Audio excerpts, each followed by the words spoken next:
I guess if we could just start, you were on the injury report yesterday. How is your knee? Where did that pop up? Was it practice in the game? If you could kind of maybe give us No, any. it was actually before the game. So it's actually progressively gotten better since then. So all good. Okay. Was it in the game? You said before the game, I guess practice that week or something.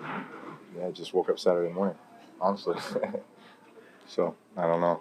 Drew, obviously you guys prepare to win every game, but the circumstances were different last year, Week 17, than this year. You already had locked up to 1 seed. This year, you're trying to get to the 1 seed. Does that change the mentality of the guys playing in the game and that kind of thing? Well, you always make those decisions based upon kind of where you are and the need for rest, maybe for some guys, if you have the ability to, right? But bottom line is, right now, man, we've got to win to position ourselves in the best way possible. And there's an element that we control, and then there's an element that we don't control. But bottom line is, we still want the mindset to be that we're playing our best football, heading into the playoffs. And so, man, this is all hands on deck. This is play our best game, play our best football, see how everything else shakes out, and then we'll see where we're at. Drew, having missed 5 games this season, does your body notice the difference at this point in the season? Or do you feel differently or feel more fresh or whatever? I mean, I feel like I've progressive. I feel better as the season goes on. Honestly, I just feel more in rhythm. I feel like my process is really fine tuned by that point, and that's when I want to be playing my best football. And so I feel good right now. Drew, is there a reason why in the last few seasons of your career your completion percentage keeps going up and your interceptions have gone down? I mean, have you put more of an emphasis on efficiency? I have. Yeah, I have. I think that's experience and wisdom as well. Listen, there's so much that goes into that, but I think it's a simple philosophy, but then you got to go out and execute it, right? And the execution is the difficult part, right? But that simple philosophy is, take care of the football and throw completions, get positive plays, right? Completions are positive plays, right? Avoid negative plays, right? And again, that's the simple way of saying it. And there's a lot that goes into that, and then you got to go out and execute it. But very simply, I think that's really been a focus of mine over the last 5 years. Does that take the place of any kind of risk-reward mentality? I mean, I guess there's some seasons where you had higher interception rate while you were also throwing for more yards and touchdowns. I mean, do you have to choose one or the other a little bit, or? I think every season is different. I definitely think we've had seasons around here where we've had to really be more aggressive, right? And so there is risk reward with that, right? So yes, that's absolutely true. Each season is different. You kind of gauge what's happening, how the game is being played, and then therefore kind of maybe how you need to play or how you need to alter your play a little bit. I hate using the word conservative just because that can't really be a mentality, but there's that time to, try to force that one in there or push it down the field or, throw it into that tight window. And then there's a time when, that's not worth it right now. We're going to check it down and we're going to live to play another day mentality. As far as I know that you all obviously need to win and you need some help to get the 1 or the 2 seed, but do you all discuss the importance of the 1 and the 2 seed given the history of those teams advancing to the Super Bowl, or is it just something you don't pay attention to right now because you can't control it? Well, bottom line is we understand the importance of it because of home field advantage and the fact that you just don't have to play an additional game, right? And then have the exposure from that, you would hate to lose somebody, right? By having to play another game, So yeah, and then of course the rest, right? Getting that week rest, I feel like is a huge benefit. Knowing that we had it last year, right? I think we understand the benefit of getting that first round bye.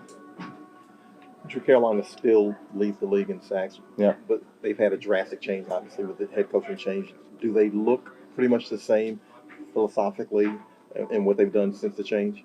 Yeah, there's been some, I think, maybe slight tweaks, maybe doing a little bit more of something than what they were doing. But bottom line is it all shows up. They have the ability to do it all, and so we got to be ready for it all. But yeah, I mean, I'd say overall they're still doing all the good things that we saw in the first time that we played them, which is getting pressure on the quarterback with I wouldn't say a ton of pressure, a lot of just kind of four-man rush, and they got a good stable of pass rushers that they kind of rotate through. So they've done a good job of that. Drew, Taysom playing a lot of different spots is nothing especially new, but maybe the passing game has been his involvement as a receiver this year is maybe a little bit. Yeah. How much? I think it's ticked up. I mean, it's ticked up, throughout the course of this season. Number one, he's a weapon. He can do it. Number two, he's such a physical, presence, and a lot of times he's blocking, and so, people can lose track of him, or, they just assume that that's not really a guy that is going to be a part of the passing game. So, we kind of pick and choose our spots, but it's certainly something that he's capable of. He's shown that. Still, just kind of amazes me at just all the things that he's able to do, and obviously he becomes a big weapon for us to be able to do all those things. And when a guy like Jericho went down, for example, this year, when Traquan went down, it's like there's a guy ready that you can just kind of plug in where you need him. Yeah, I mean, he's truly ready, for just about any position. And he's such a smart guy. Playing the quarterback position, you really have to know what everybody's doing, right? And yes, there's technique involved with some of the things that he's doing that obviously we're not working on every day as quarterbacks. But I'd say just his overall knowledge level of a concept, or whether it's run game or pass game, you can just plug him in, and he knows the responsibility, which is pretty remarkable. Does he almost, just to follow up on that, does he almost, not to say be careful, but if he becomes so good as a receiver, could he become like an Edelman type, where it's kind of like people may say, maybe this is your path to a long career? Or is that just something that, he's still a quarterback and cross that bridge when you get there? Like if he gets so good at running. I understand. I understand what you're saying. He's a unicorn. Like I've never seen anybody like him that can do all the things that he can do. He can play the quarterback position, and at some point, he gets that opportunity. He can throw the football, he can run the football, he can do so many things. But he's such a great athlete and asset in other places as well that that's kind of where he's needed now, and he's such a selfless player in regards to doing whatever he can to help his team win, and that's what we all love about him. And I think that it speaks volume about who he is, his character. But when he gets the opportunity to play quarterback, you'll see. Drew, have you kept up much with the all-100, the all-time team that you were finalists for? What's that? Have you kept up much with? I mean, you're a finalist for that. Yeah, no. I I actually have a lot of those episodes recorded at home, and I'm just kind of waiting to have the chance to see them all. I love the history of this game, and this being a significant year, being the 100th year of the NFL, professional football. It's obviously a tremendous honor to be a finalist for the quarterback position. I mean, when you think about all the great ones that have played this game, and so just being in that category is pretty awesome. Drew, you talked about the importance of the 2 seed. Is there a little feeling of helplessness that there's only so much you guys can do this weekend and you need help? Well, you, again, worry about the things you can control, right? So we want to be playing our best football going into the playoffs, regardless of whether that means we play next week or we get next week off and we get to play the following week. It doesn't change our mindset as far as how we're going to play this game. Yeah. All right, guys. Thanks. Thanks, Drew.